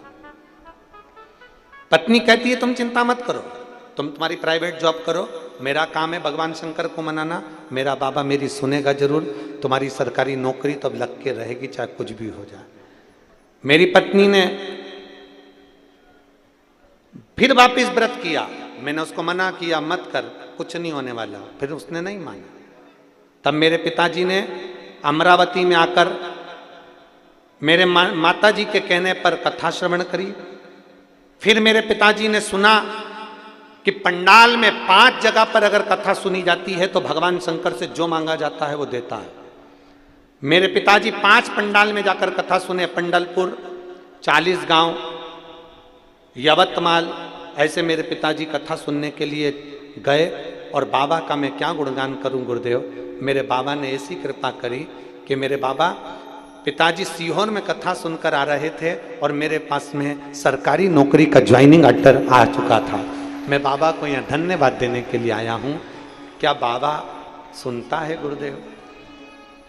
क्षमा चाहता हूँ, आप पर विश्वास नहीं करता था, पर जान गया कि कथा आप नहीं करते, कथा तो मेरा देव अधिदेव महादेव करता है।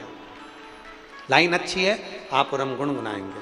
खाली ना जाता कोई दर से तुम्हारे, खाली न जाता कोई दर से तुम्हारे, मैं भी खड़ी हूँ नंदी बाहे फसारे, अपने हृदय से लगा लो, लगा लो, गिरा जा रहा हूँ, उठा लो, उठा लो, अपने दर से अब तो ना टालो, गिरी जा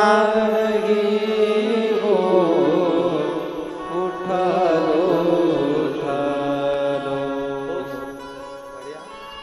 बाबा जी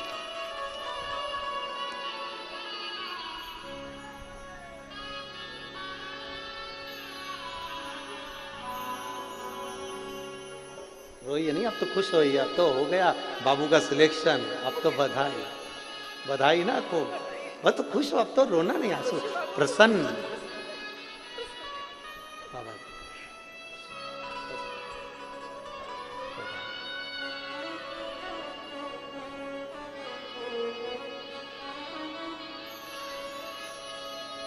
एक पत्र और बड़ा सुंदर है, देखिए।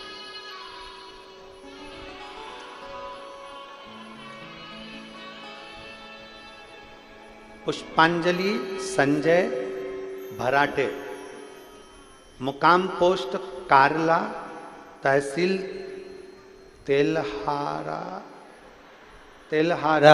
ठीक है, ठीक है, जिला आकोला के निवासी हूँ। कहीं बैठी हैं, हाथ हिला सकती हैं, अगर कहीं बैठी हो तो हाथ हिला। आप ही हैं, आ जाओ एक बार, आ जाओ, आ जाओ, बेलपत्र ले आ जाओ। पुष्पांजलि संजय बराटे, मुकाम पोस्ट कारला, तहसील तेल्हारा, जिला अकोला की निवासी है। मैं बाबा के पशुपतिनाथ के व्रत का क्या वर्णन करूं गुरुदेव।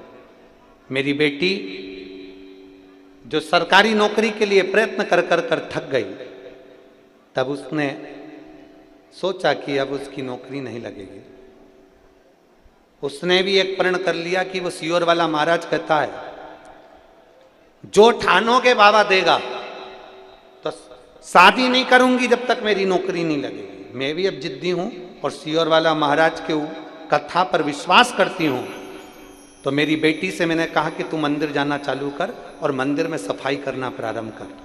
मेरी बेटी ने मंदिर में जाना प्रारंभ करा, पशुपति व्रत भी करती, मंदिर की सफाई करती, पूरे मंदिर को पानी से धो देना, सफाई करना, वहाँ की पत्तियों को विसर्जन करना। मेरी बेटी ने निरंतर यह कार्य करना प्रारंभ करा। और बाबा मैं क्या वर्णन करूं,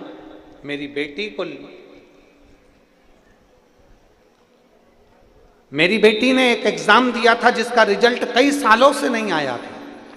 बाबा की ऐसी कृपा हो गई, आज मेरी बेटी का सरकारी नौकरी आरोग्य विभाग में लग गई। मैं बाबा को यहां धन्यवाद देने के लिए आए। एक बेलपत्री की चाह है, बाबा दीजिए, शिव तत्व है। और खाली ना जाता कोई, आप भी बोलिए प्रेम से, दर से तुम्हारे मैं भी खड़ी हूँ मंदिर बाहे फसारे, अपने हृदय से लगा लो, लगा लो, गिरा जा रहा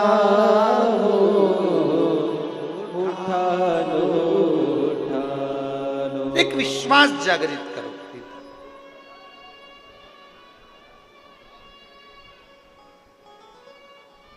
बैसाख का महीना है, चिलचिलाती हुई गर्मी है, सूरज की रोशनी इतनी तेज पड़ रही है कि कोई बाहर निकलने को तैयार नहीं है। ये लाखों की संख्या में आप लोग कथा सुनने के लिए आए हो। मेरा बाबा खाली नहीं भेजेगा, इतना भरकर भेजेगा कि 3 महीने में तुम भी पत्र लिखकर भेजोगे कि बाबा ने हमको छप्पर फाड़ कर लौटा दिया।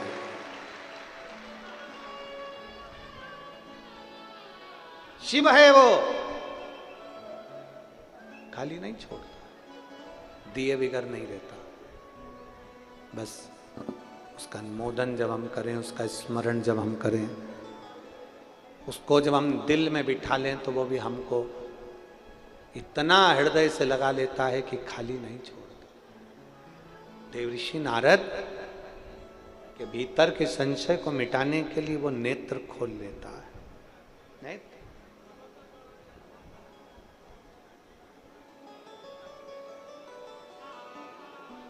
अपने भक्त के कल्याण करने के लिए वो क्षण भर की देरी नहीं करता, क्षण भर की देरी नहीं करता, क्षण भर।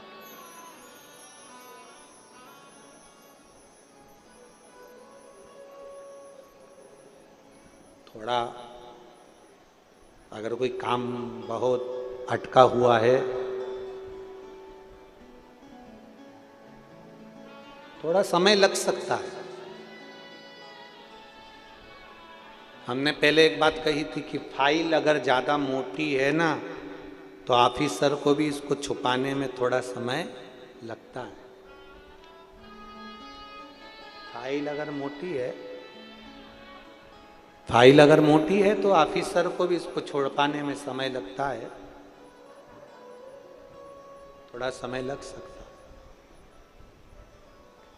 दुख थोड़ा ज़्यादा है, काटने में थोड़ा समय लग सकता है, पर अपने विश्वास को डिगने नहीं देना।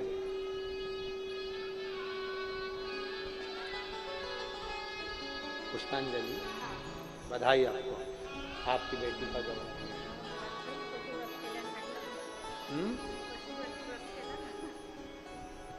महाराष्ट्र में क्या बोलते हैं? पशुपति व्रत केला टाकला।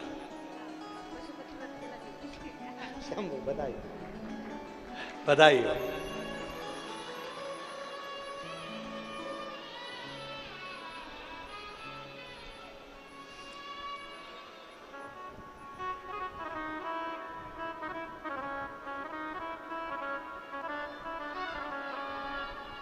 ओ रिश्ता तेरा मेरा सबसे प्यारा,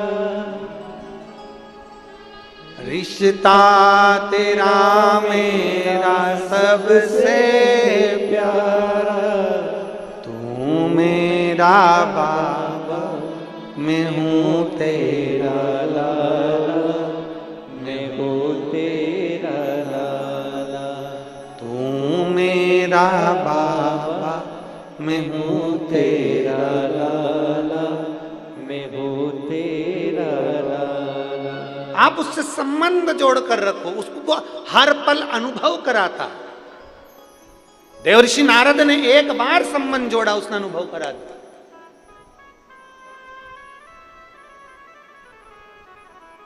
ब्रह्मा जी के मन में संशय था, भगवान नारायण के पिता कौन है? पूछ लिया, कौन पिता? भगवान नारायण ने कह दिया, देवाधिदेव महादेव मेरे पिता। संशय है।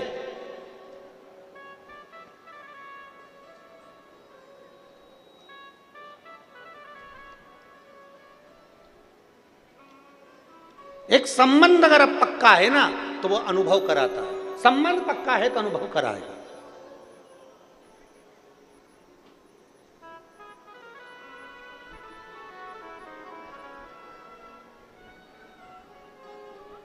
एक माता जी ने लिखा है अपने पत्र में,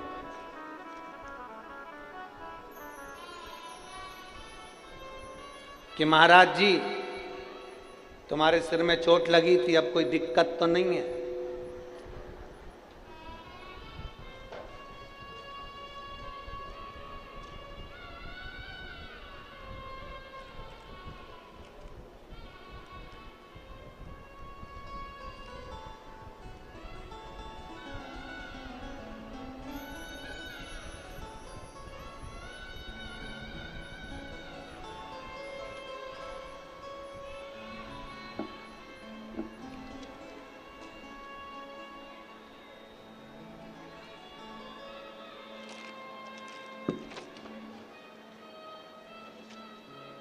नाम का ढूंढूं का,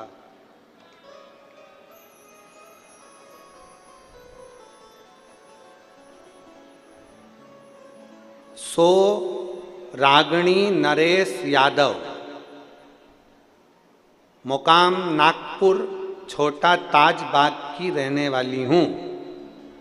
कहीं बैठी है? कहीं बैठी हो तो हाथ हिलाना जरा। बैठी है? कहाँ बैठी? धन्यवाद, प्रणाम आपको। उन्होंने सबसे पहली लाइन लिखी है, जरा कैमरे वाले जरा बताओ, सबसे पहले तो ये बताओ पंडित जी, आपको कोई तकलीफ तो नहीं है? सिर में चोट लगी थी, बाबा महाकाल के मंदिर में गुलाल फेंकी थी तब आग लग गई थी, और उसके तुरंत बाद आपके सिर में चोट लग गई। हमें तो लगा कि क्या पता क्या हो रहा है, हम तभी समझ गए थे कि कुछ ना कुछ बाबा की ही मर्जी है। अब बताओ तुम कैसे हो? जब मेरी जीजियां इतनी अच्छी हैं तो भाई भी अच्छा ही होगा।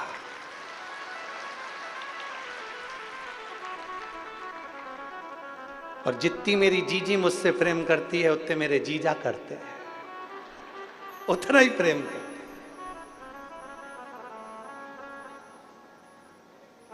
कल भी एक पत्र था, तुम चांगला है।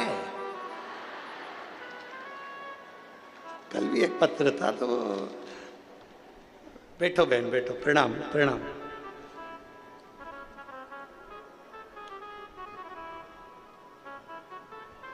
आज के समय में आप इतना स्नेह करते हैं, कौन किसको पूछता है? आपका स्नेह आपने दिया और मेरी जीजियों ने इतना पूछ लिया, समझ लो अपने भाई की उम्र तो वैसे ही बढ़ गई, वैसे ही बढ़ गई। ये स्नेह है आप, ये प्रेम।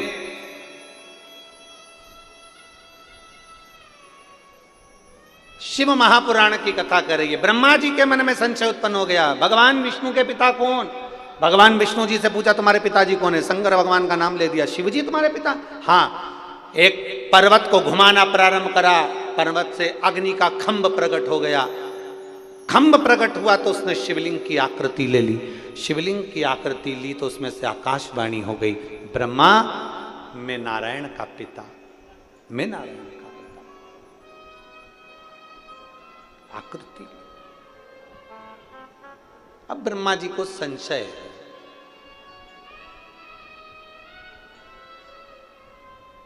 कई लोग प्रैक्टिकल करते हैं और प्रैक्टिकल करने का प्रयास करते हैं, क्या ऐसा हो सकता है?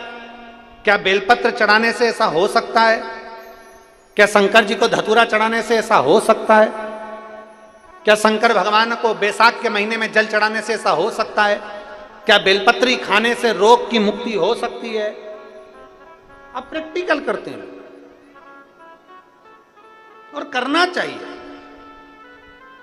जरूर। एक पत्र है,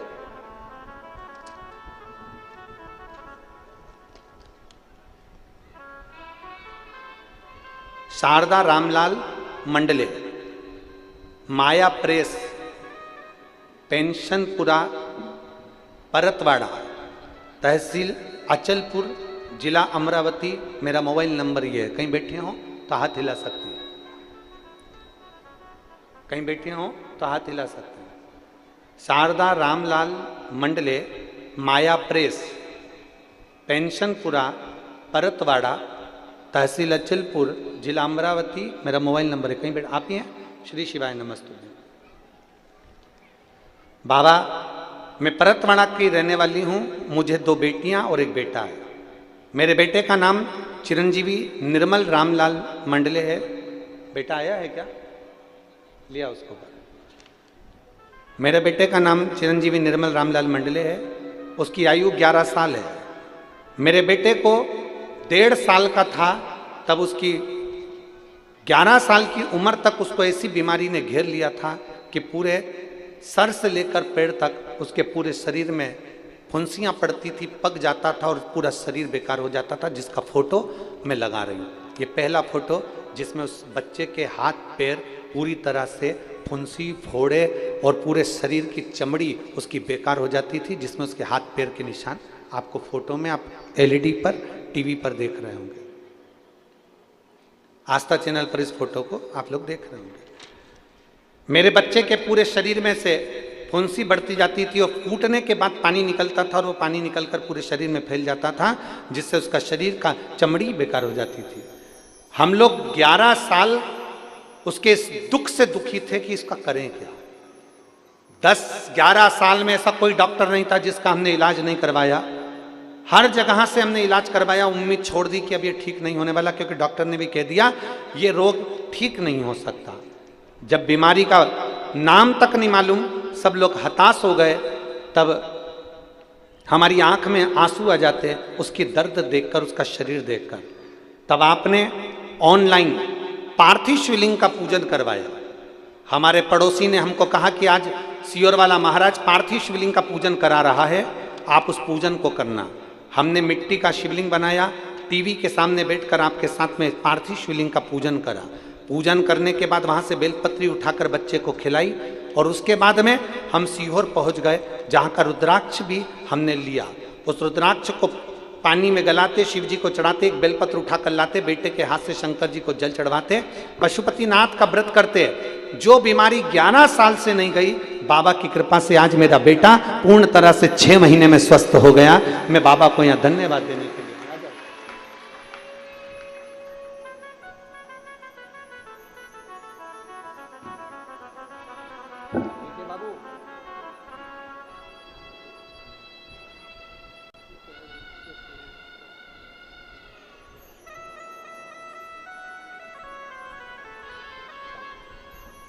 रोज मंदिर जाना, जल चढ़ाना, बेलपत्र खाना, ठीक है, और शिव जी का नाम लेना। जल्दी पूरा शरीर, अब बच्चे के शरीर में से अब कोई फुंसी नहीं हो रही। 6 महीने से अब बेटा ठीक है, अब उसका शरीर की चमड़ी भी अच्छी आना प्रारंभ हो गई। जोरदार ताली बजाकर देखो, उसके शरीर का जो रोग था, पूरे शरीर से पानी बहता था, पूरे शरीर से उसके फुंसियाँ होती थी, पक जाती थी, वो पूरा शरीर बेकार हो गया। 6 महीने से बाबा कृपा करी है, बाबा ने, अब शरीर ठीक है। जो 11 वर्ष से तकलीफ भोग रहा, सारी समस्या का हल बाबा को जब हम दिल से समर्पित करते हैं तो बाबा सुनता है।